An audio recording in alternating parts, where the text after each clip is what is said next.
Alright, so this draft interaction between T1 and Hanwha Life is probably some of the craziest shit I've ever seen. And this is thanks to the fearless environment that has been created as a byproduct, because otherwise drafts like this and forced adaptations from teams, in these like pinch scenarios are generally not really possible. I'm going to do this draft backwards. So this is a 2-game series between T1 and Hanwha, but I'm going to start with game 2 because that's where the key points of this interaction intersect, right? So in this case, T1 are blue side, Hanwha won the previous game, so T1 had selected blue side, and they generated the threat, and they end up going with the Callista B1, right? Hanwha respond with a pretty solid response here, right? So let's take a look. They go for Renata because they break up the Callista Renata. The other main option would probably be Nico for T1, but when you pair the Renata with the Xin Zhao, which is a very high priority jungler in this current drafting environment, especially with champions like Sejuani and Skarner Vibe banned, you could go Maokai, but it's still favorable for Xin Zhao. A lot of aggressive teams are going to favor that, and it pairs super well, right? So when POV, you're Hanwha, you're actually in a really good spot here with the R1, R2. T1 though, only a team like T1 would be able to pull off an Uno reverse as strong as this, right? And why do we say that? It's because they go Ashe on B2, right? No other team's going to cook this. They brought back double AD carry, right? This is a strategy that's been long dead, because it's been nerfed to the ground. Bloodsong's been gone. A lot of the strategies surrounding it and all the gold manipulation that goes around it has been deleted from the game to ensure something like this doesn't happen. But T1 are like, nah, I'm pretty down, and they swing for it as well. So they pair it with the Mbessa, which in this case, in this drafting environment, is the next best top laner in line, because in the previous game, both Jace and Rumble were picked, so therefore they are banned for this game. And in context, Gwen would also have been a pretty solid B1 for either team, or a first pick for either team, but obviously it was banned by red side, so there's not much to really go for at this point. The reason this Ashe is so nice is because there's a few things that this does.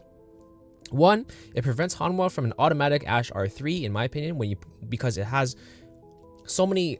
It creates so much pressure for Hanwha in an environment where Callista would have been the primary pick, right? So by taking it themselves, they actually switch this around and they force Hanwha to be able to sit on this Renata, and they have to come up with a champion that still pairs with it. And there's not that many champions that pair well with it. So now they go from potentially having an advantageous state with Xin Renata in order to kind of fumbling and not having Varus available. They can't pick Ezreal in response because it sucks with Renata. There's so many champions that don't work with this champ anymore, and they also prevent themselves from getting counterpicked by the Ashe, right?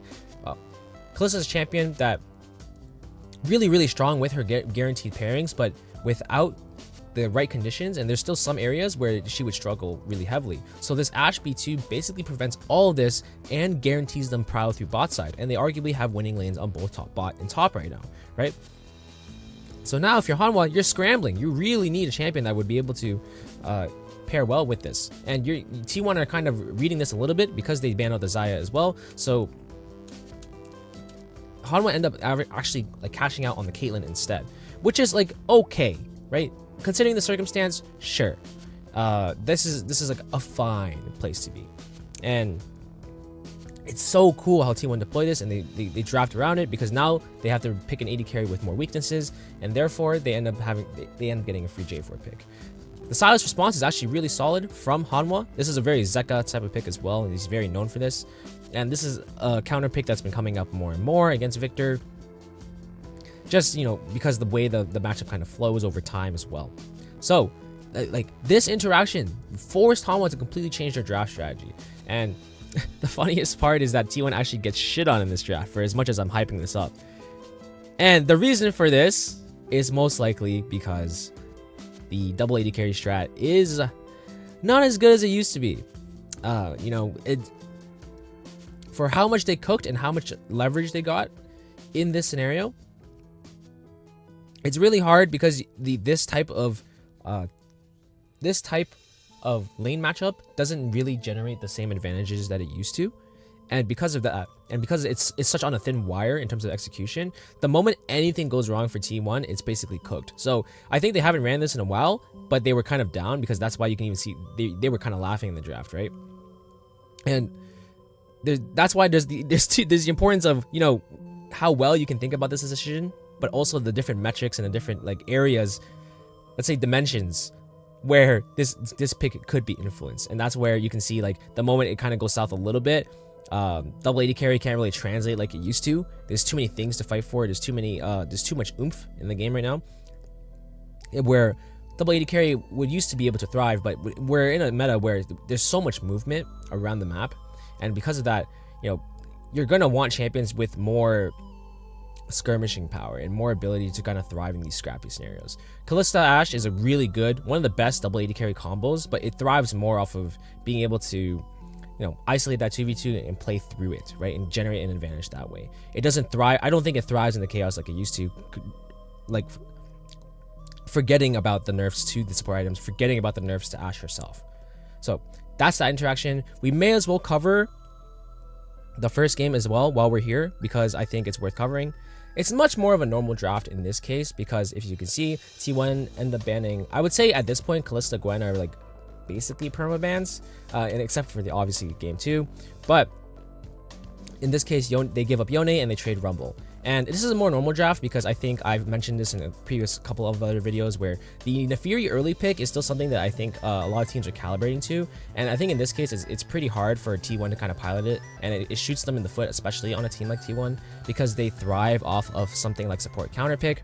So it's really hard for them to they're really stuck on it, right? It kind of identifies their comp. It doesn't bring any CC to the table, any facilitation, and you can really feel that weakness. So that's why I really like Naafiri more as a 4-5 type of pick. But in this case, when you're a team like T1, it's kind of hard to do so, because like everybody's hogging the resources almost, and everybody wants to go later. But I think I don't mean to say that there wasn't room for this draft to kind of present a Naafiri angle, right? I think you could have went Rumble and Ahri on 1-2. You could go even Rumble AD carry 1-2, and then you can go Ahri on 3. But since you reveal Yone, you could go Rumble Ahri, in my opinion. And then you go AD carry on 3, jungle on 4, and then support on 5, as you requested, right? This is especially the case because there's a pretty high chance that there's only so many Yone pairings that you want to go for here, and Sejuani is probably one of the best ones that you really want to go for. So with that in mind, I would say, this is a much more expected draft. And with so many AD carries out of the way, they're forced into Corki as their pick of choice. But then, as well as you can see, because of the Fury pick again, they're missing all sorts of utility, so they can't lean into the carry champion pool as well as they want to. So it's very good chance that this team's playstyle, T1 in their current state, they can't really thrive as well with a champion like the Naafiri specifically, just because of the way their team likes to draft. So this is a little bit of an unfavorable drafting meta for them, let's put it that way. So basically, T1 actually go 0-2 in this series for how hard they tried to cook in the second game. But I still want to highlight how cool that was of an interaction. I think it's really, really smart. Even though they basically got dunked on in this game, I think it goes to show how hard they try in order to generate advantages where they otherwise wouldn't be presented. So that's the highlight of this, and hopefully that makes sense. Catch you in the next one.